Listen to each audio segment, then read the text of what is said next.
কখনো গ্রেটার ত্রিপুরাল্যান্ড, তো কখনো কনস্টিটিউশনাল সলিউশন, কখনো ইললিগ্যাল মাইগ্রেন্টস, তো কখনো এডিসির ক্ষমতা, আবার কখনো রোমান স্ক্রিপ্ট, তো কখনো ত্রিপাক্ষিক চুক্তি বাস্তবায়নের দাবি আন্দোলন। রাজ্য রাজনীতিতে আজ একটাই প্রশ্ন বারবার ঘুরে ফিরে আসছে। দাবি আদায়ের নামে চলা লাগাতার বিক্ষোভ ও আন্দোলন ত্রিপুরার উন্নয়নের পথকে আটকে দিচ্ছে না তো?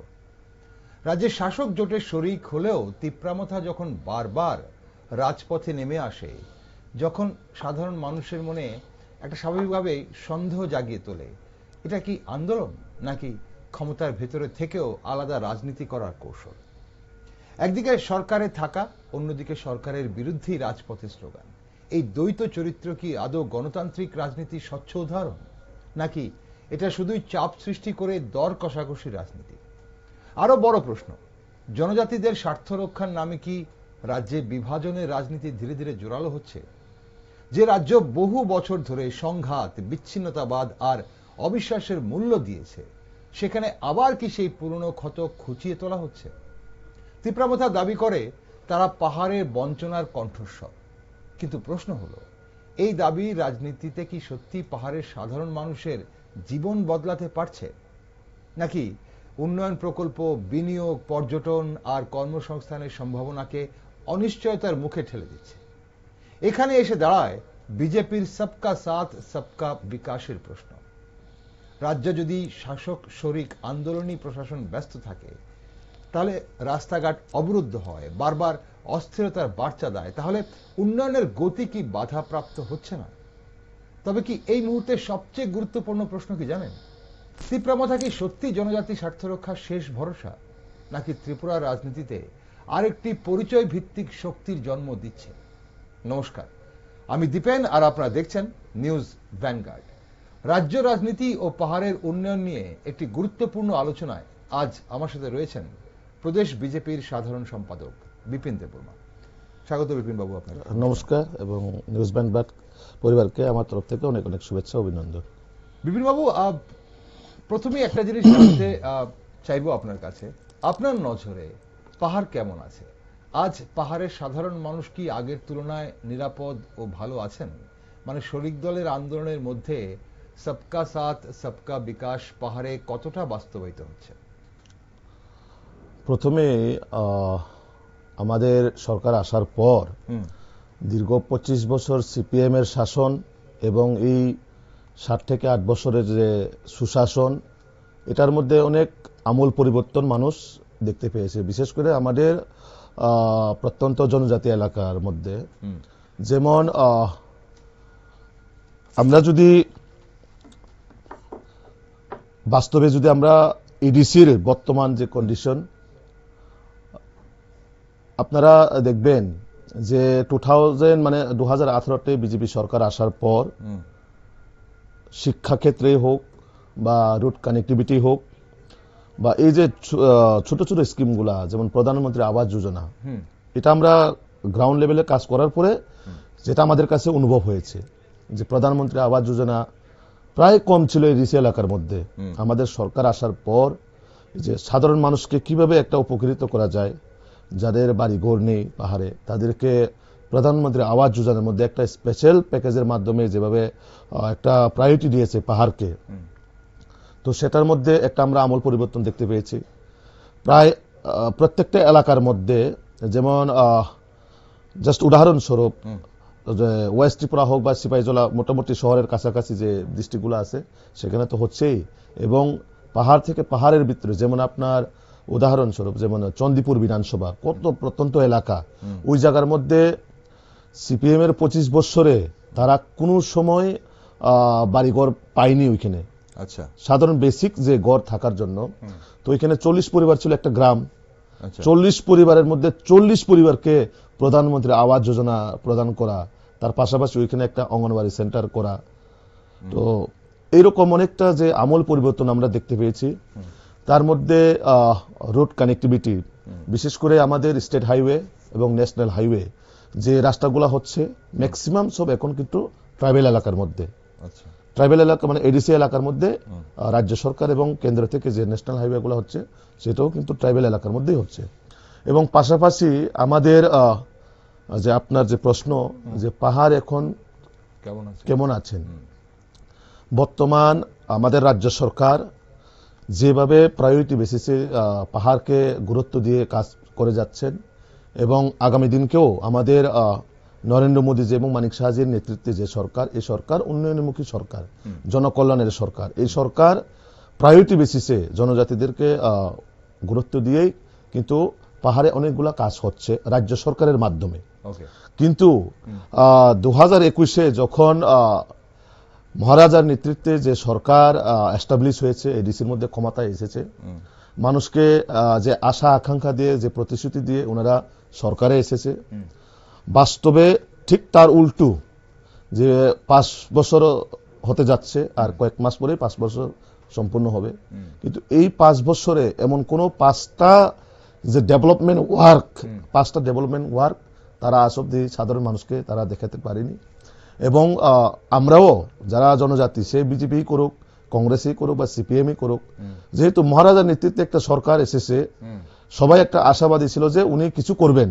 যেহেতু সিপিএম 25 বছর এবং তার আগে টিজিএস বা আইপিএফটি যারাই এডিসির প্রশাসন ছিলেন, তারা অনেক সময় অনেক এজেন্ডা দিয়ে এডিসির ক্ষমতায় দখল করেছেন, কিন্তু তারাও সেরকমভাবে কোনো আশানুরূপ ডেভেলপমেন্ট করতে পারেনি। সেই একই কায়দায় আবার তিপ্রামথাকে মানুষ ভোট দিয়েছে, মহারাজকে বিশ্বাস করেছে, কিন্তু বর্তমানে ডেভেলপমেন্টের তো দূরের কথা, যে প্রতিশ্রুতি দিয়েছে সেটা একটাও বাস্তবায়ন হয়নি এবং রাজ্য সরকার যে টাকা দিয়েছে, কোটি কোটি টাকা দিয়েছে, সেটাও কোনো বাস্তবায়ন হয়নি।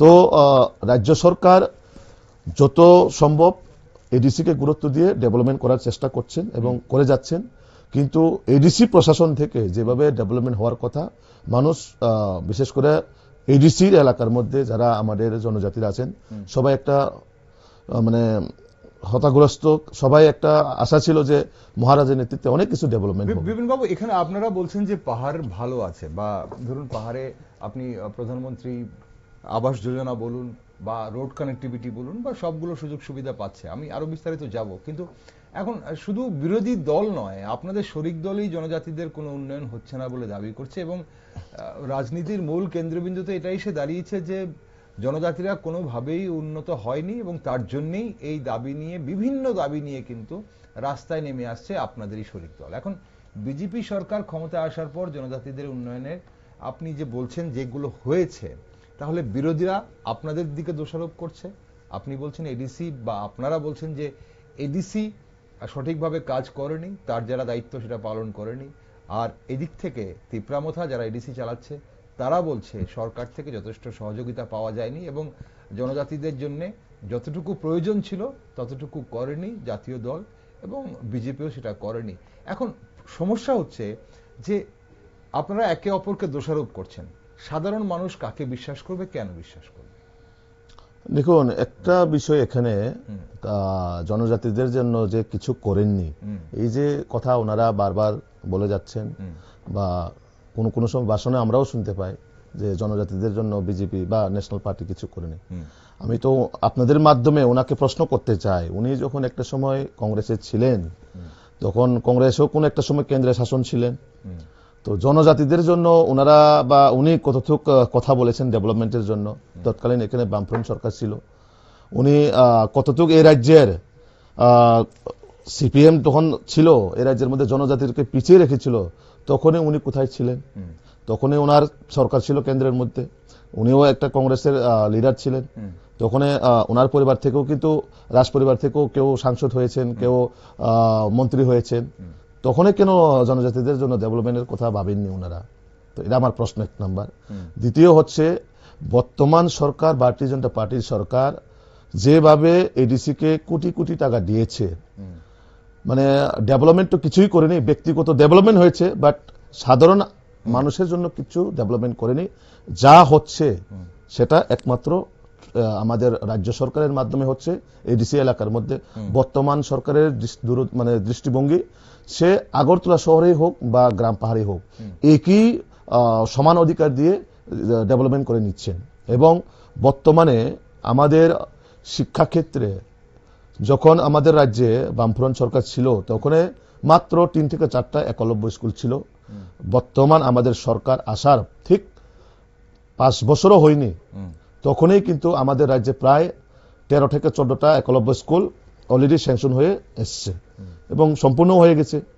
সেই আবার 2 বছর আগে আমাদের রাজ্যে আরো প্রায় 7 থেকে 8টা একলব্য স্কুল স্যাংশন করে বর্তমানে প্রায় 21 থেকে 23টা একলব্য স্কুল আমাদের রাজ্যে আছে।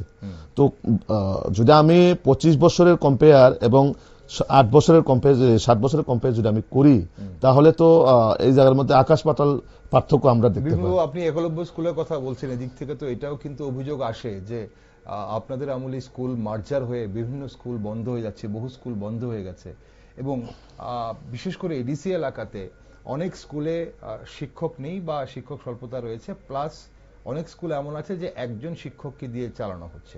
সেই জায়গায় দাঁড়িয়ে এই দায়ভার কে নেবে? এডিসি প্রশাসন নেবে না রাজ্য প্রশাসন নেওয়া উচিত? না, এডিসি এলাকার মধ্যে যে স্কুলগুলা রয়েছে ওনাদের আওতাধীন রয়েছে, এটা তো সে রাজ্য সরকারের কাছে নেই, ওটা তো যতটাই এডিসির আন্ডারে স্কুল আছে ওনাদের আন্ডারে। আমরাও দেখতে পেয়েছি অনেকটা গ্রামে যেটা এডিসি প্রশাসনের দ্বারা পরিচালিত অনেকটা স্কুল তারা প্রাইভেটকে দিয়েছে, অনেকটা স্কুল প্রায় 2-3টা স্কুলকে মার্চ করে তারা একটা জায়গায় এনেছে। তো ডিফল্ট তারার ত্রিপুরামথার বা ওনার এডিসিতে যারা প্রশাসনে আছেন, যদি ওনাদের কাছে ম্যান পাওয়ার নেই, টিচার যদি প্রবলেম থাকে বা ক্রাইসিস যদি থাকে, সেটা তো রাজ্য সরকারের সাথে ওনারা কথা বলবেন। কিন্তু ওনারা কথা না বলে কোনো কিছু না দেখে বা না বলে শুধু এইভাবে রাজ্য সরকারকে ব্লেম করে তো আর হবে না। ওনারাও তো একটা সরকারের, ওনাদের একটা ওইখানে দপ্তর আছেন, তো ওনার দপ্তরের বা যে ওইখানে প্রতিনিধি আছেন উনি কি শীতঘুমে আছেন যে উনার দপ্তরের স্কুলগুলা এইরকম অবস্থায় আছেন? তো ওনারও তো একবার দেখাশোনা করা দরকার। যদি টিচার ক্রাইসিস থাকে বা স্কুল 2-3টা স্কুলকে মার্চ করে যদি একটা স্কুল করা হয়েছে, তো এটা তো রাজ্য সরকারের সাথে কথা বলবেন ওনারা। বিপ্লব, এখানে যখন স্কুলের কথা উঠছে আমরা অবশ্যই একটু এই জায়গাটাতে যাবো, কারণ রোমান স্ক্রিপ্ট নিয়ে আবার রাজ্য রাজনীতি উত্তপ্ত হয়ে উঠছে, আবার আমরা দাবি আন্দোলন দেখছি। এখন রোমান স্ক্রিপ্ট নিয়ে আমরা আজকেও শুনেছি মুখ্যমন্ত্রী বলছিলেন যে রোমান স্ক্রিপ্টের কথা বলছিলেন। রোমান স্ক্রিপ্ট নয়, যে কোনো ভারতীয় স্ক্রিপ্ট, কারণ 8 শিডিউলে যেতে গেলে যে কোনো ভারতীয় স্ক্রিপ্ট, দেশীয় স্ক্রিপ্টের প্রয়োজন হবে। তাহলে এখন আপনার অবস্থান কি? ব্যক্তিগতভাবে আপনি কি মনে করেন রোমান স্ক্রিপ্ট কতটা প্রয়োজন আজকের জনজাতিদের শিক্ষার উন্নয়নের জন্য? রোমান স্ক্রিপ্ট কতটা প্রয়োজন, আদৌ প্রয়োজন কিনা? আর যদি না হয়ে থাকে তাহলে অন্য অপশন কি আছে? দেখুন, স্ক্রিপ্টের যে বিষয়, যে বিষয়টা অবশ্যই যেটা যারা আমাদের ভাষাবিদ, যারা এক্সপার্ট এই বিষয়ে বা রিসার্চ পারসন, তারা ঠিক করবে। কিন্তু একটা কথা আপনাদের মাধ্যমে আমি ক্লিয়ার করতে চাই, বিভিন্ন সময় বিভিন্ন জায়গার মধ্যে যারা এই বিষয় নিয়ে মাননীয় মুখ্যমন্ত্রীকে কটাক্ষ করেন, আমরা প্রায় অনেক সময় শুনতে পাই মুখ্যমন্ত্রী নাকি জনজাতিদের বিরোধী বা জনজাতিদের ককবরক ভাষার বিরুদ্ধে, এরকম বলে অনেক সময় কটাক্ষ করে তারা মাননীয় মুখ্যমন্ত্রীকে করেন।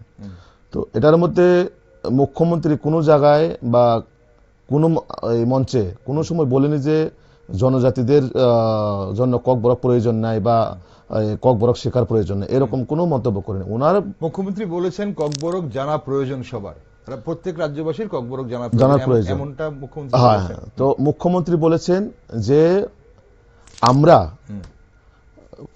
বিদেশি স্ক্রিপ্টকে না কইরা আমরা যদি স্বদেশীয় স্ক্রিপ্ট, মানে আমাদের ভারতীয় স্ক্রিপ্ট যদি আমরা গ্রহণ করি তাহলে অসুবিধা কোথায়?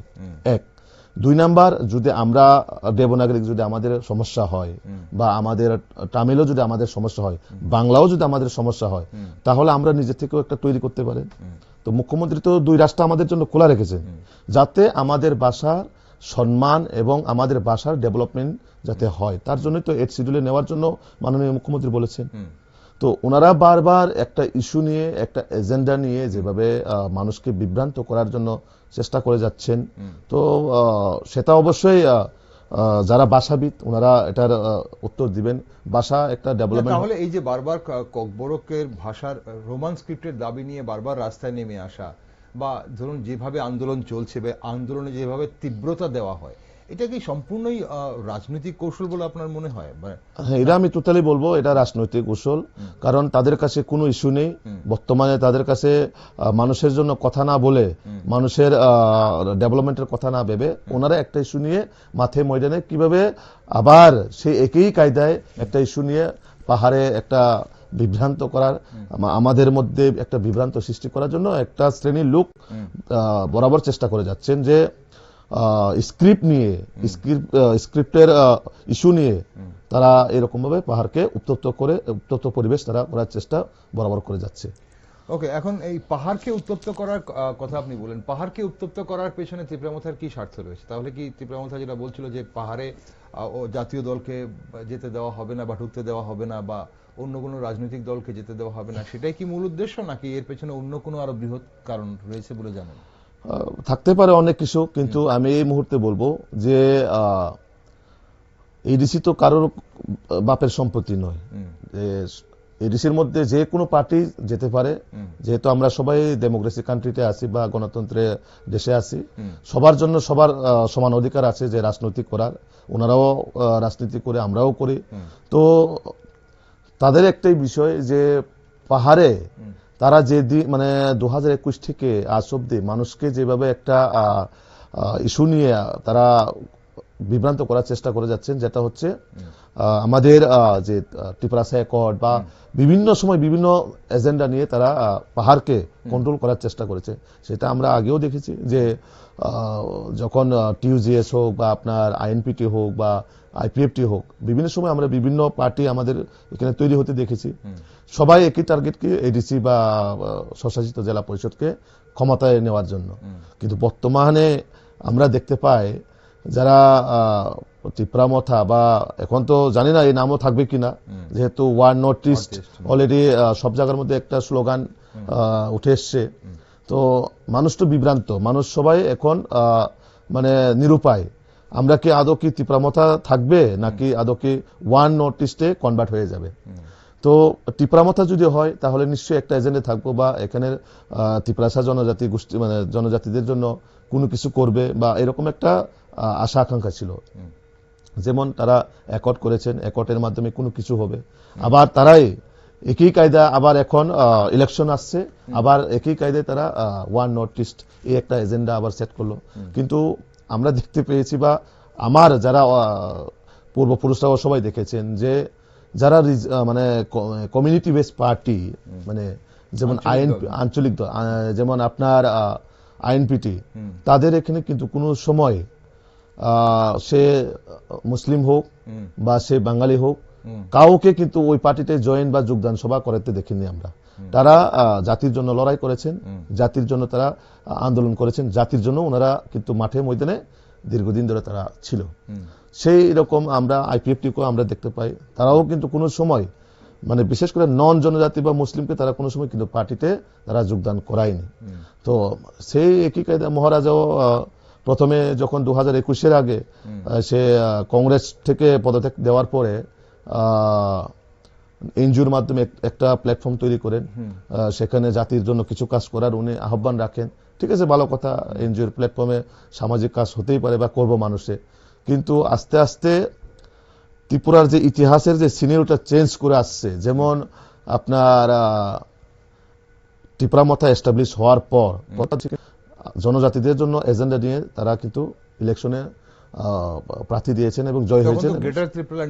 প্রথম এজেন্ডা ছিল, তো সে একটা ইস্যু নিয়ে কিন্তু তারা মাঠে ময়দানে, তাও কপি ত্রিপুরাল্যান্ড ছিল, সেটাকে গ্রেটার শব্দ নিয়ে ত্রিপুরাল্যান্ড করেছেন। যেমন এখন আমরা শুনতে পাই বর্তমান বাংলাদেশের যিনি প্রধান উপদেষ্টা মোহাম্মদ ইউনুস, উনিও গ্রেটার বাংলাদেশের স্বপ্ন দেখে থাকেন। এরকম একটা শব্দ দিয়ে মানুষের কাছে ওনারা একটা এজেন্ডা নিয়ে আসে যে গ্রেটার ত্রিপুরাল্যান্ড।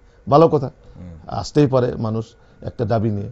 কিন্তু আস্তে আস্তে যখন সরকার আসার পর সেখানে আমরা দেখলাম আপনার মাইনরিটি সম্প্রদায়ের লোক ছিল, আমাদের বাঙালি বাইরেও ছিল, বিভিন্ন সম্প্রদায়ের লোক ওইখানে আস্তে আস্তে এঙ্গেজ হয়ে যায়। তো ওইখানে বিভিন্ন সেল, তারা যে পার্টির যে সেলগুলো সেটাও এখানে খোলা হয়। তো সেই আস্তে আস্তে আমরা দেখতে পাই, বিশেষ করে আমাদের 2023-এ যে নির্বাচন, এই নির্বাচনে প্রায় আমাদের তারা প্রায় 40 থেকে 42টা সিটে তারা প্রার্থী দিয়েছেন। দেওয়ার ফলে ম্যাক্সিমাম কিন্তু এসটি যে 20টা রিজার্ভেশন সিট সেখানে তো তারা এসটি দিয়েছে, আর যেখানে নন এসটি বা জেনারেল সেখানে কিন্তু প্রায় আরো 22 থেকে 23টা ওনারা প্রার্থী দিয়েছেন। তো এরা ত্রিপুরার ইতিহাসে এই প্রথমবার কোন আঞ্চলিক দল এরকম ভাবে নন জনজাতিকে প্রার্থী দিয়েছেন। ঠিক আছে, ভালো কথা, দিতেই পারে, যেহেতু এটা আস্তে আস্তে পার্টির মধ্যে কনভার্ট হয়ে যাচ্ছে। তো এখন প্রশ্ন তো হচ্ছে এই জায়গার মধ্যে যে যারা এডিসির মধ্যে আমাদের বাঙালি ভাইরা আছেন তাদেরকেও কি তিপাসা করা হবে ওনাদের পার্টির মাধ্যমে? ওনারা তো তিপাসার জন্য আন্দোলন করে যাচ্ছেন, দাবি করে যাচ্ছেন, তাহলে যারা ওই দলে আমার হিন্দু বাঙালিরা আছেন বা মুসলিমরা আছেন, মাইনরিটিরা আছেন, তাদের দাবি কি, তাদের জন্য দাবি কি ওই দলে? আচ্ছা, এটা আমার প্রশ্ন। আপনি বলছেন মানে তিপ্রামথা তো শুধু জনজাতিদের জন্য কথা বলছে, জনজাতিদের দাবি নিয়ে মাঠে নামছে, তাহলে তিপ্রামথায় যারা জনজাতি না, মানে বাঙালি গোষ্ঠী বা অন্য কোনো গোষ্ঠীর যারা আছেন, তারা কেন তিপ্রামথাতে আছেন? তারা কিসের জন্য আছেন এবং তিপ্রামথার নেতৃত্বরা তাদের জন্য কি কথা বলছেন? আপনি সেই কথাটা জানতে? ইয়েস, অবশ্যই। ওকে, এখন এই যে চিত্রটা, মানে একটা জিনিস হচ্ছে অনেকেই বলছেন বা অনেকেই জানতে চাইছেন যে বিজেপি তিপ্রামথার জন্য এত সহনশীল কেন? কেন আমরা দেখছি যে বিভিন্ন জায়গায় যেভাবে প্রকাশ্যে সংঘাত হচ্ছে, বিজেপির কর্মীদের প্রকাশ্যে মারধর করা হচ্ছে বা আপনারা একে অপরের বিরুদ্ধে আপনারা অভিযোগ করছেন, একে অপরের পার্টি অফিস পুড়িয়ে দেওয়ার বা ভাঙার অভিযোগ উঠছে, বিজেপি কর্মীরা মার খাচ্ছে, তিপ্রামথার সঙ্গে আপনাদের সংঘর্ষ হচ্ছে, তারপরও বিজেপি এত সহনশীল কেন, সেটা অনেকেই জানতে চাইছেন। দেখুন, যখন আমাদের সঙ্গে আইপিএফটি 2018 মধ্যে জোট করে সরকার এসছে, তখন এরকম কিন্তু থাকতো বা ছিল, কিন্তু আস্তে আস্তে সেটা থেকে আমরা আস্তে আস্তে বের হয়ে একটা যাতে শান্তি একটা পরিবেশ আমরা তৈরি করতে পারি, এই মাধ্যমে কিন্তু আমরা গত 23-এর নির্বাচনে আমরা গিয়েছি। এবং সেই রকম আমাদের যারা এখন বর্তমানে আমাদের জোট আরেক দল তিপ্রামথা, ওনাদের সঙ্গেও কিন্তু আমরা বরাবর আমাদের জোট ধর্ম এখনো অব্দি আমরা পালন করে যাচ্ছি এবং ভবিষ্যতে আমরা করব। কিন্তু বরাবর আমরা দেখতে পাই যখনই বিজেপি ট্রাইবেল এলাকা মানে এডিসি এলাকার মধ্যে কাজ করতে যায় বা সেখানে বিভিন্ন রকম ভাবে হামলা হুজ্জুতি, পার্টি অফিস আগুন দেওয়া, বাড়ি কার্যকর্তার বাড়িতে আগুন দেওয়া, কার্যকর্তাকে মারা, এরকম আমরা তো এরকম পরিবেশ আমরা চাইনি। সে সমতলে হোক বা পাহাড়ে হোক, কেউ এই জিনিসটা চাইনি। কিন্তু আমরা দেখতে পাই সেই জিনিসগুলো আস্তে আস্তে আমাদের উপর যখন মানে বেশি পরিমাণে যখন আক্রমণ মানে শুরু হয়, তখন তো আমরাও আমাদের যুদ্ধ ধর্ম আমরা পালন করেই যাচ্ছি, কিন্তু বরাবর আমাদের উপর আক্রমণ হওয়ার পরে কার্যকর্তারা একটা ইয়ের মধ্যে এসে পড়েছে যে না, এখন তো এটার জন্য জবাব দিতেই হবে। কারণ আমরা পার্টি সবার জন্য করি, যে সবকা সাথ সবকা বিকাশ, আমরা সে পাহাড়ি হোক বা সমতলেই হোক, আমাদের লক্ষ্য কি মানুষের জন্য কাজ করা এবং এই রাজ্যের ডেভেলপমেন্টের জন্য কাজ করা। কিন্তু তারা বিভিন্ন সময় উন্নয়ন কাজেও তারা বাধা দিচ্ছে, কাজ হতে দিচ্ছে না, কোনো সময় অনেক সময় প্রায় আমরা দেখতে পাই ডেভেলপমেন্ট কাজে গিয়ে তারা বাধা দিচ্ছে। এইরকম ভাবে বিভিন্ন ধরনের তাদের সঙ্গে যে সংঘর্ষ, এই বাধা দানটা কেন, মানে আপনাদের কি মনে হয়? আপনারা একদম খুব কাছ থেকে সংঘর্ষটা দেখছেন, আপনি পাহাড়ে প্রায় সময় পা রাখেন, এখন এই সংঘর্ষটা কি শুধুই কি ক্ষমতার লড়াই, ক্ষমতা দখলের লড়াই, নাকি তার পেছনে অন্য কোনো রাজনীতি আছে? এটা হচ্ছে টোটালি, কারণ তারা জানে যে বিজেপি যদি পাহাড়ে শক্তিশালী হয়ে যায় তাহলে তাদের পায়ের মাটি নিচে সরে যাবে, তারা এটা 100% জানে এবং আস্তে আস্তে এরকমও হচ্ছে। কারণ তারা চাইছিল কি, মানে একদম একনায়কতন্ত্র শাসন, যে এডিসির মধ্যে কোনো দল আর করতে পারবে না, সেখানে একটা দলই থাকবেন, বাকি আর কেউ রাজনীতি করতে পারবে না। তো যারা, আমিও আপনাদের মাধ্যমে ওনাদেরকে প্রশ্ন করতে চাই, ওনারা বলছেন ডেমোক্রেসি, গণতন্ত্র, সংবিধান। তো সংবিধানকে যদি আমি বিশ্বাস করি, আমি যদি গণতন্ত্রকে বিশ্বাস করে, তাহলে সেটা আগরতলা শহরের জন্য আপনি সংবিধানের কথা বলবেন, গণতন্ত্রের কথা বলবেন, কিন্তু এডিসির ক্ষেত্রে কোনো সংবিধান থাকবে না, গণতন্ত্র থাকবে না, একনায়কতন্ত্র থাকবে, সেটা তো মানুষ মেনে নেবে না। তো সংবিধান যদি মানেন তাহলে সবাই রাজনীতি করার অধিকার আছে, সব দলেরই ওইখানে যাওয়ার অধিকার আছে। তো তারা চাইছে কি, মানে পাহাড়ে একনায়কতন্ত্র, উন্নয়নকে স্টপ করে কিভাবে মানুষের শুধু রাজনীতি করা যায়, মানুষকে নিয়ে কিভাবে খেলা যায়, তাদের একটা এজেন্ডা। কিন্তু আস্তে আস্তে বিজেপি যেভাবে কাজ করে এগিয়ে যাচ্ছে, তার জন্য তারা মনে করে নাকি বিজেপি যদি পাহাড়ে শক্তিশালী হয় তাহলে তো আমাদের রাজনৈতিক যে বাজার সেটা আর চলবে না, এই একটা তাদের একটা মনের ভয়। আর বর্তমানে আমাদের মাননীয় মুখ্যমন্ত্রীর নেতৃত্বে, আমাদের মাননীয় প্রদেশ সভাপতির নেতৃত্বে ভারতীয় জনতা পার্টি পুরো এডিসির মধ্যে যেভাবে শক্তিশালীতে এগিয়ে যাচ্ছে, আমরা আশা করি মানুষ ভারতীয় জনতা পার্টিকে বিশ্বাস করে বলেই কিন্তু আজ পাহাড়ে বিজেপি শক্তিশালী হচ্ছে।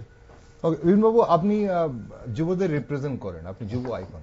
এখন পাহাড়ের যুবরা কি ভাবছে, যুবক যুবতীরা কি ভাবছে, আর পাশাপাশি এই যে রাজনীতি, এই যে টানাপোড়েনের রাজনীতি হচ্ছে, এই টানাপোড়েনের রাজনীতিতে প্রশাসনিক সিদ্ধান্ত কতটা ক্ষতিগ্রস্ত হচ্ছে বা বিলম্বিত হচ্ছে? অনেকেই বলছেন যে প্রশাসন দ্বিধাগ্রস্ত হয়ে যাচ্ছে, কোনটা করবে কোনটা করবে না, কাকে কি বলবে। সেই জায়গায় পাহাড়ের যুবরা তাদের যে সুযোগ সুবিধা বা তাদের যে কর্মসংস্থান সেগুলো কতটা বাধাপ্রাপ্ত হচ্ছে? না দেখুন, আমরা রাজ্য সরকার, সে পাহাড়ে হোক বা সমতলে হোক, রাজ্য সরকারের প্রত্যেকটা স্কিম, বিশেষ করে আমাদের এন্টারপ্রেনিয়রশিপ ডেভেলপমেন্টের মাধ্যমে হোক বা আমাদের যুবকদের জন্য ট্রাইবাল ওয়েলফেয়ারের মাধ্যমে বিভিন্ন স্কিমগুলো কিন্তু দেওয়া হচ্ছে এখন।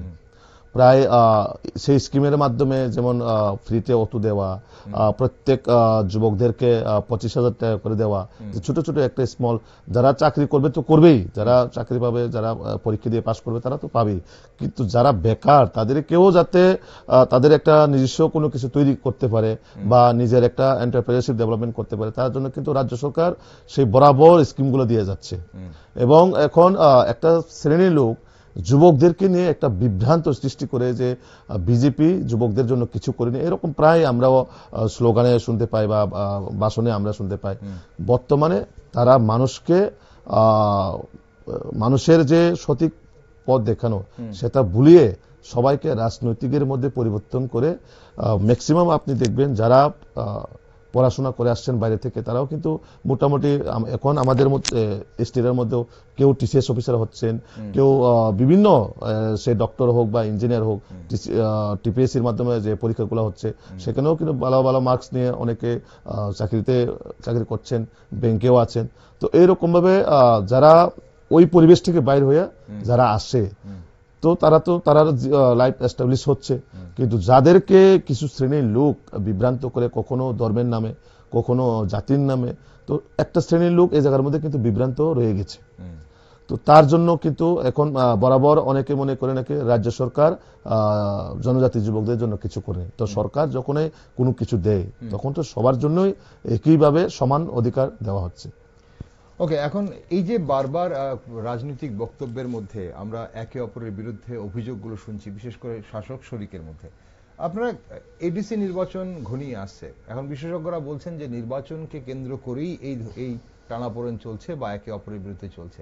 এডিসি, আপনারা রাজ্যে শাসক জোটের দুই শরিক, এডিসি নির্বাচনে এবার কোনো ধরনের জোট দেখার সম্ভাবনা আছে কি?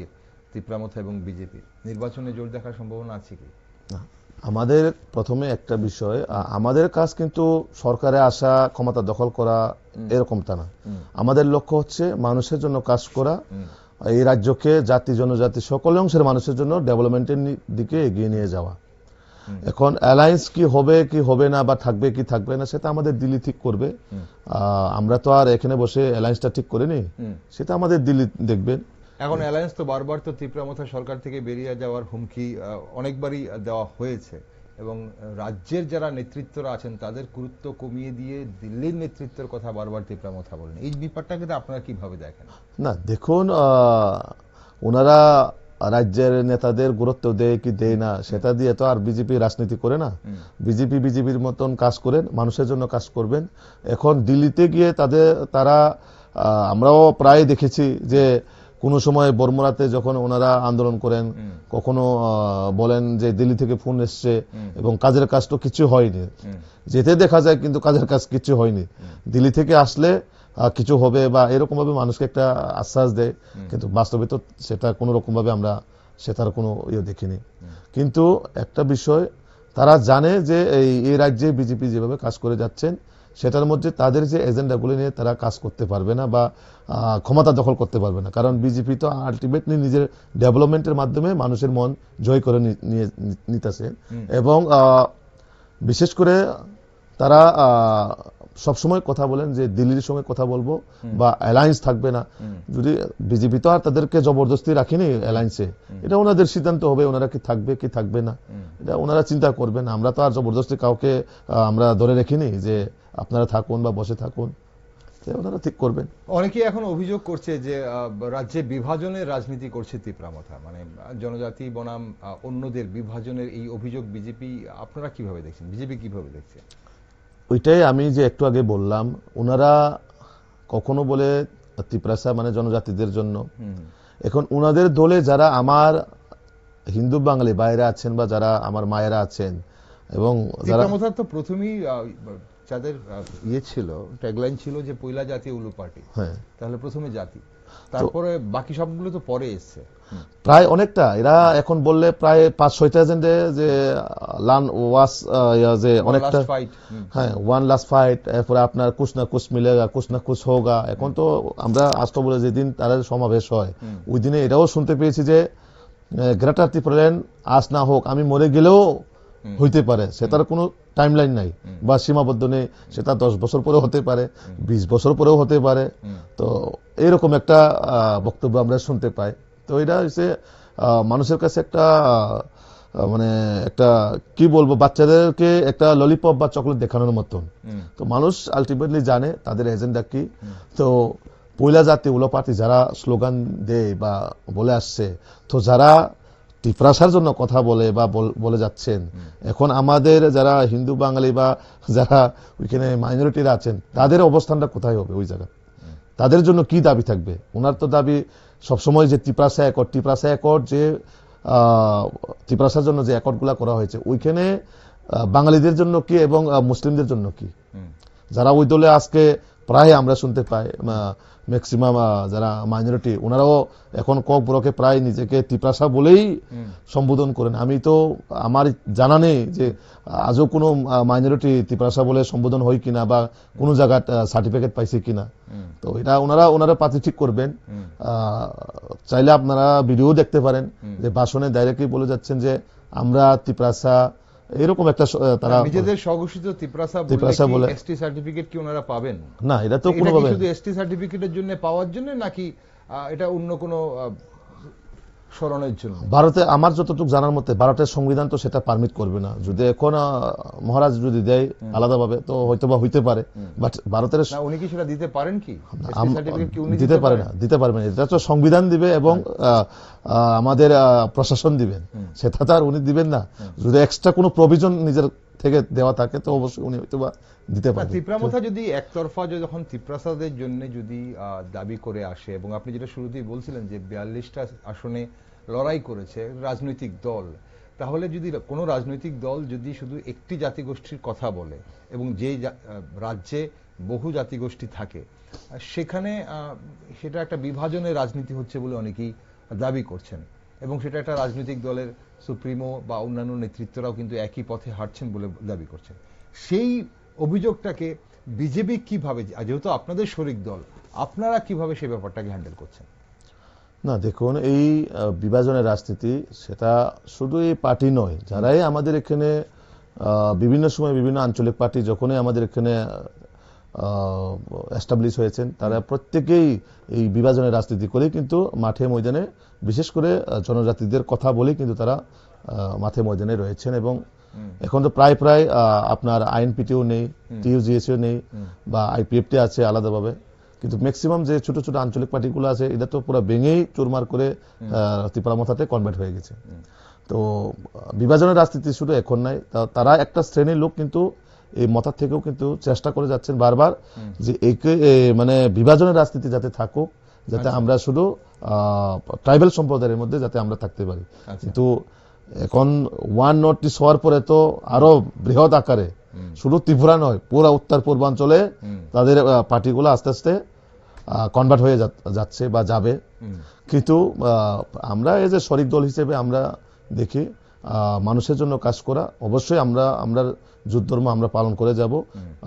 বিজেপি, আইপিএফ, ত্রিপুরামথা এই তিনটা পার্টি কিন্তু আমরা বরাবর সবাইকে সম্মান দিয়ে আমরা চাই এই রাজ্যের জাতি জনজাতি সকল অংশের মানুষের যাতে ডেভেলপমেন্ট হয়। এখন বিভাজনের রাজনীতি করে ধর্মীয়ভাবে, জাতিগতভাবে আগের মতন নেই যে এখন মডার্ন যুগ, তো এই মডার্ন যুগে মানুষের জন্য ডেভেলপমেন্ট করাই কিন্তু আমাদের মূল লক্ষ্য। আমাদের প্রধানমন্ত্রীও বরাবর বলে থাকেন এবং আমাদের মুখ্যমন্ত্রী বরাবর বলে থাকেন নতুন ভারত এবং নতুন ত্রিপুরা। আস্তে আস্তে আমরা এইভাবে কিন্তু এগিয়ে যেতে হবে। এখানে বিভাজনের রাজনীতি করে কোনো জাতিকে হিংসা করে কিন্তু কোনোভাবে আমরা ত্রিপুরা রাজ্যকে এগিয়ে নিয়ে যেতে পারবে না। তো কিন্তু এখন আপনারা তো বলছেন নতুন ভারত বা বিকশিত ভারত বা বিকশিত ত্রিপুরা, এখন এই যে অনেকেই বলছেন বা অনেকেই মনে করছেন যে যে বিভিন্ন প্ররোচনামূলক যে বক্তব্যগুলো আমরা রাজ্যে মানে শুনছি এই মুহূর্তে, সেগুলোকে রাজ্য রাজনীতিকে উত্তপ্ত করছে এবং সামাজিক অস্থিরতা একটা সৃষ্টি হওয়ার সম্ভাবনা দেখা দিচ্ছে, সেটা আপনারা মানেন কিনা? হ্যাঁ, অবশ্যই যে মন্তব্যগুলা অনেক সময় হয় সেটা আমাদের সে ট্রাইবেল সমাজে হোক বা বাঙালি সমাজে হোক, যারা নন পলিটিক্যালি প্ল্যাটফর্মে যারা সোশ্যাল ওয়ার্কে যারা থাকবেন বা শিক্ষিত সমাজে, এই জিনিসগুলা কিন্তু তারা পুরা পুঙ্খানুপুঙ্খভাবে কিন্তু তারা এই জিনিসগুলো এক্সারসাইজ করে এবং জিনিসগুলো তারা রিসার্চ করে। কিছু কিছু বক্তব্য এমনভাবে মানে বা আসে যেটা মানুষের মধ্যে একটা বিভ্রান্ত সৃষ্টিমূলক হয়, সে ট্রাইবেল সমাজে হোক বা বাঙালি সমাজে হোক। তো কাজেই আমরা রাজনৈতিক বা পলিটিক্সের মতন আমরা করব, কিন্তু এমন কিছু বয়ানবাজি আমরা যাতে মানে না দেই, যাতে মানুষ এটাকে নিয়ে একটা অস্থিরতা এবং একটা অশান্তি পরিবেশ যাতে তৈরি হয়। তো আমরা অনেক সময় আমরাও খারাপ লাগে এরকম ভাবে বয়ানবাজি যখন ভাষণে এরকম উঠে আসছে যে আবার আমরার মনে হয় যে 1980 সনের দাঙ্গা যে আবার পুনরাবৃত্তি হতে যাচ্ছে, এরকম একটা মানুষের মধ্যে একটা আতঙ্ক রয়ে যায় এই জায়গার মধ্যে। একদম। আমরা এই মুহূর্তে অবশ্যই দর্শক বন্ধুরা আপনারা দেখছেন বিজেপি প্রদেশ বিজেপির সাধারণ সম্পাদক বিপিন দেববর্মা রয়েছেন আমাদের সঙ্গে। পাহাড় কেমন আছে, রাজ্য রাজনীতির বিভিন্ন দিক নিয়ে অবশ্যই আমরা আজ একটু আলোচনা করছি। বিশেষ করে যখন আমরা শাসক শরিকের যে দ্বন্দ্ব এই মুহূর্তে যেটা প্রকাশ্যে রয়েছে, তার চলতে পাহাড়ের উন্নয়ন কতটা ব্যাঘাত হচ্ছে বা কোনো জায়গায় বাধাপ্রাপ্ত হচ্ছে কিনা সেটা বোঝার চেষ্টা করছি। কিন্তু পার্শ্ববর্তী রাষ্ট্র বাংলাদেশ যখন ভীষণভাবে উত্তপ্ত, তখন আমাদের রাজ্য আমরা কিছুদিন আগে দেখেছি অবৈধ অনুপ্রবেশ নিয়ে কিন্তু তীব্রামথা ভীষণভাবে দাবি আন্দোলন, এমনকি তীব্রামথার তরফের তীব্রামথার একজন বিধায়ক যিনি ত্রিপুরা সিভিল সোসাইটির নামে কিন্তু একটি বন্ধ ডেকেছিলেন। এখন বিপিনবাবু, এই যে অবৈধ অনুপ্রবেশ ও সীমান্ত ইস্যু নিয়ে এই মুহূর্তে রাজ্যের একটি খুব গুরুত্বপূর্ণ চর্চিত বিষয় এটা, তো অবৈধ অভিবাসন নিয়ে বিজেপির স্পষ্ট অবস্থান কি? কথা বলছে তো রাজ্যে ইলিগাল মাইগ্রেন্ট আছে, আপনারা কি মনে করেন যে রাজ্যে অবৈধ অনুপ্রবেশকারী আছেন? না, দেখুন, ওনারা যখন ওনাদের দলের বিধায়করা যারা আছেন, যখন তারা বিধানসভায় অধিবেশনে তারা এই প্রশ্ন যখন তুলেন, মাননীয় মুখ্যমন্ত্রী পুরো সম্পূর্ণ ওনাদের সামনে কিন্তু রিপোর্টগুলা তুলে ধরেন যে কতটুকু কয়জনকে বা কতজনকে এখন অব্দি আইডেন্টিফাই করতে পেরেছে যারা অনুপ্রবেশকারী। সেটাকে পুশব্যাকও অলরেডি করে দিয়েছে, যতজনকেই তারা আইডেন্টিফাই করতে পেরেছে সবাইকে কিন্তু পুশব্যাক করে দিয়েছে। এবং তাদের দাবি করার আগেই আমাদের ভারত সরকারের আমাদের মাননীয় গৃহমন্ত্রী অমিত শাহজি সেটাকে গভর্নমেন্টের মাধ্যমে নোটিফিকেশন করে সব রাজ্যকে কিন্তু যারা পার্শ্ববর্তী বাংলাদেশ হোক বা পাকিস্তান হোক বর্ডার যে রাজ্যগুলোকে নির্দেশ দিয়েছেন যে এইরকম যদি কোনো থাকে, বিশেষ করে বাংলাদেশ থেকে যারা অনুপ্রবেশকারী তাদেরকে আইডেন্টিফাই করার জন্য কিন্তু রাজ্য সরকারকে অলরেডি নোটিশ করে দিয়েছে। সেই রকমভাবে কিন্তু রাজ্য সরকার প্রস্তুতি নিয়ে আমাদের এখানেও কিন্তু টাস্ক ফোর্স অলরেডি রাজ্য সরকার গঠন করে, যাতে করে স্পেশালি বর্ডারে বিএসএফরা তো কাজ করবেই, কিন্তু রাজ্য সরকারও যাতে একটা টাস্ক ফোর্সের মাধ্যমে আইডেন্টিফাই করে আরো পুরো নিখুঁতভাবে কিভাবে ভেরিফাই করা যায় তাদেরকে, তার জন্য কিন্তু প্রশাসন অলরেডি করে প্রায় 10 থেকে 12,000 এরকম একটা যখন রিপোর্ট করা হয় তাদেরকে কিন্তু সবাইকে পুশব্যাক করানো হয়েছে। তো এখন এরকম একটা ইস্যু নিয়ে যে তারা এই সিভিল সোসাইটির নাম দিয়ে রাজ্যের মধ্যে একটা অস্থিরতা সৃষ্টি করার যে চেষ্টা, এটা টোটালি একটা তাদের মধ্যে এই রাজ্যকে একটা অশান্ত করার একটা আমরা মনে করি আর কি, যে এই একটা বিভ্রান্ত সৃষ্টি করে কিভাবে একটা পরিবেশ ভয়াবহ পরিবেশ তৈরি করা যায়। এটা আপনারাও দেখেছেন যে শান্তির বাজারে যে কি ঘটনা হয়েছে, শালিমার শান্তির বাজারে কি ঘটনা হয়েছে, এখানে একটা জাতিগত একটা উত্তপ্ত পরিবেশ সেখানে হওয়ার সম্ভাবনা ছিল, অল্প যাই হয়েছে, কিন্তু সেখানে রাজ্য সরকার এবং মাননীয় মুখ্যমন্ত্রীর প্রশাসনিকের মাধ্যমে যেভাবে সেই জিনিসগুলাকে কন্ট্রোল করেছেন বা একটা শান্তি পরিবেশ সৃষ্টি করতে পেরেছেন। তো এরকম করে মানুষের মধ্যে এই যে একটা সিভিল সোসাইটির নাম দিয়ে প্রায় অনেক ওই দিনে অনেকে কিন্তু একটা আতঙ্কের মধ্যে ছিল এই রাজ্যের মধ্যে কি আবারও ওই রকম হতে যাচ্ছে নাকি জাতিগত একটা ইস্যু। তো যাই হোক, আমরা ভগবানের কাছে প্রার্থনা করি এবং মাননীয় মুখ্যমন্ত্রীকে ধন্যবাদ জানাই যে এরকম কোনো পরিবেশ সেখানে হয়নি।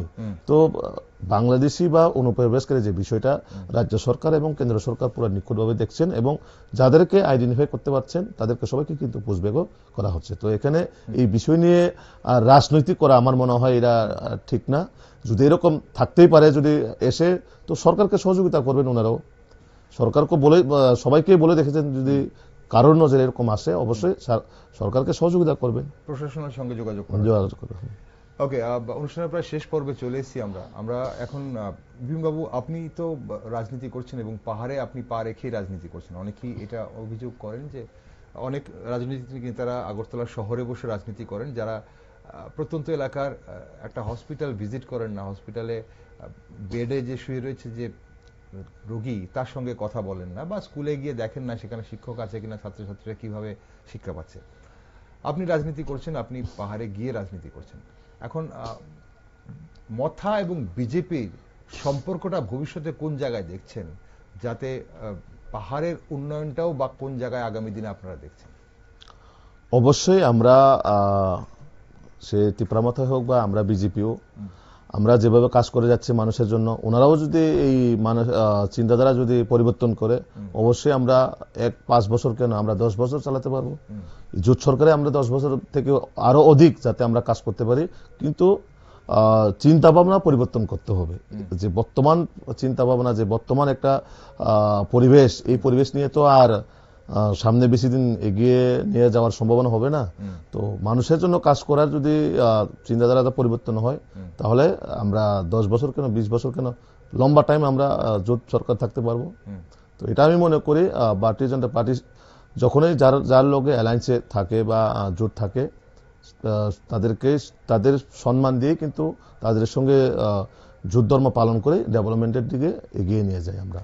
আপনাকে কোনোভাবে মনে হয় যে এই একইভাবে সরকারের থেকে কিন্তু যখন আমরা গ্রাসরুট লেভেলে আমরা যখন দেখি কর্মীরা মার খাচ্ছে, তখন কর্মীদের কাছে একটা ভিন্ন বার্তা যায় যে মানে কেন তিপ্রামথার সঙ্গে এতটা সহনশীলভাবে সহযোগ করা? না, আমাদের যখনই এরকম যদি ঘটনা থাকে আমাদের রাজ্য সরকার কিন্তু সে আমার জোট ধর্ম এরকম কিন্তু থাকে না যে ক্রিমিনাল টু ক্রিমিনাল, সবার জন্য ক্রিমিনাল, সে মাথারই হোক বা যেই হোক, যে দলেরই হোক। তো আমরা যদি সহনশীল থাকতো তাহলে তো যারা এই কাজের সাথে জড়িত তাদেরকে অ্যারেস্ট করা বিষয়ই থাকে না। আমাদের দলের জন্য আমরা যা যা করা দরকার এবং আমাদের মাননীয় মুখ্যমন্ত্রী সেটা করে যাচ্ছেন এবং দলকে শক্তিশালী করার জন্য কারোর সাথে কোনো কম্প্রোমাইজ করবে না। ওকে, একটা শেষ প্রশ্ন। নির্বাচন আসছে, নির্বাচন ছাড়াও এই মুহূর্তে শাসক শরিকে যে দ্বন্দ্ব চলছে এবং মানুষ কি মনে করেন যে পাহাড়ের মানুষ, বিশেষ করে জনজাতি অংশের মানুষ তিপ্রামথায় কেন বিশ্বাস রাখছেন এবং বিজেপির উপর কেন আস্থা রাখবে? দুটোর মধ্যে পার্থক্য কোন জায়গায়, আপনি কি দেখেন? পার্থক্য একটাই, আমরা মানুষকে ভাওতাবাজি না করে বা কোনো ফেক প্রমিস না করে আমরা ডেভেলপমেন্টের দিকে বেশি আমরা যোগাই এবং মানুষ মাথা করছে ফেক প্রমিস, ভাওতাবাজি। অবশ্যই তারা যে কাজগুলা মানুষের জন্য করার 5টা বছরে তো কিছুই করেনি। যদি এই সুযোগটা বিজেপি ওইখানে পেত তাহলে অবশ্যই আমরা ট্রিপল ইঞ্জিনের সরকার কিন্তু আমরা ওইখানে আরো বেশি করে ডেভেলপমেন্ট আমরা করতে পারতো। কারণ যেহেতু রাজ্য সরকার থেকে আমরা যোদ্ধরা কাজ করছি, এডিসিতে যদি আমাদের সরকার থাকতো তাহলে আমরা অবশ্যই আরো বেশি ত্বরান্বিত আমরা কাজ স্পিড হতো বা আরো ডেভেলপমেন্ট বেশি পরিমাণে হতো। তার জন্যই কিন্তু মানুষ আস্তে আস্তে এখন বর্তমানে বিজেপি একমাত্র পার্টি যে জনজাতিদের জন্য প্রকৃতভাবে ডেভেলপমেন্ট করতে পারে এবং প্রকৃতপক্ষে বিজেপি জনজাতিদের জন্য কাজ করবে। মানুষের আস্থা আকাঙ্ক্ষা বিজেপির উপর। তার জন্য কিন্তু আপনারা দেখবেন গত 5-6 মাস ধরে যেভাবে পাহাড়ে, যেখানে আমি কয়েকটা উদাহরণ দিব, যে টাকার জোলা, যে একটা মানে টাকার জোলার নাম শুনলে অনেকে বলতো যে ওখানে বিজেপির কিচ্ছু নেই, এরকম একটা সবসময় একটা আলোচনা হতো। সে বিরোধী হোক বা যারা আমরা আছে আমরাও এরকম আলোচনা করতো, কিন্তু গত 6-7 মাস ধরে টোটালি পিকচার কিন্তু আলাদা। আচ্ছা, সে জম্পুজলা হোক বাট সংঘর্ষ হচ্ছে, কিন্তু আপনার পার্টি সংগঠন মজবুত হচ্ছে, মজবুত হচ্ছে। মজবুত হচ্ছে, সংঘর্ষ হচ্ছে, কিন্তু তার পাশাপাশি সংগঠনও মজবুত হচ্ছে। সে আপনার মান্ডাই হোক বা খুমলুং, যে জায়গার মধ্যে আমরা প্রোগ্রাম অনেক সময় করতেই পারিনি, এই জায়গার মধ্যে আজকে মাননীয় মুখ্যমন্ত্রী, মাননীয় প্রদেশ সভাপতির জনসভাগুলো হচ্ছে। তো আস্তে আস্তে মানুষ বিশ্বাস করছে যে বিজেপি কোনো সময় মানুষকে ফেক প্রমিস না করে মানুষের জন্য প্রকৃতপক্ষে ওনারাই ডেভেলপমেন্ট করে, তার জন্য কিন্তু কোনো আন্দোলন করতে হয় না। আমাদের অনেকটা ডেভেলপমেন্ট কাজ হয়েছে, যেটা বিগত দিনে অনেক সময় আন্দোলন করার ফলেও হয়নি, যে স্কলারশিপের বিষয় হোক, বিভিন্ন ইস্যু। কিন্তু এই যে এয়ারপোর্ট যে নামকরণ হয়েছে মহারাজা বীর বিক্রমের নামে, তার জন্য তো কেউ আন্দোলন করতে হয়নি, কেউ রাস্তায় নামিয়ে বা রোড ব্লক করে আন্দোলন করতে হয়নি। বিজেপি সরকার আসার পর সঙ্গে সঙ্গে কিন্তু এই মহারাজা বীর বিক্রমের নামে এয়ারপোর্টটা নামকরণ হয়ে যায়। এরকম ভাবে আরো অনেকটা পরিবর্তন, এই যেমন আমরা লিচু বাগান এয়ারপোর্ট থেকে আসার পথে কিন্তু আমাদের যে মিউজিশিয়ান, যে যিনি সচিন বর্মন বা সচিন কর্তা, ওনার স্ট্যাচুর জন্য তো কোনো সময় আন্দোলন করেনি বা কেউ ইতালিও কিন্তু আলোচনা করেনি, কিন্তু আমাদের মাননীয় মুখ্যমন্ত্রী সেখানেও ওনাকে সম্মান করে, ওনার পরিবারকে সম্মান করে সেখানে স্ট্যাচুটা বসিয়ে দেয়। এরকম ভাবে প্রচুর অনেকটা বিনা আন্দোলনে আমাদের সরকার কিন্তু করে যাচ্ছে।